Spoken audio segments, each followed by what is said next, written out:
I'd be foolish to make a statement and say kasalanan ni ganyan. Wala naman akong alam dun sa nangyari sa kanila. A lot of factors can, affect a player's injury or a player's overall conditioning.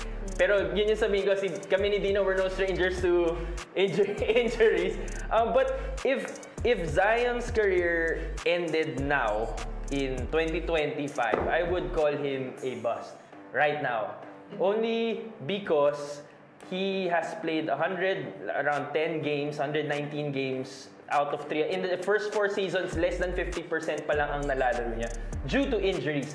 When he's playing and he's healthy, he's averaging 20 plus and 7. He's really an effective player. Yun nga lang, nasa sideline siya ng injury. So if you were to end it right now, para siyang Greg Oden na bust. Diba?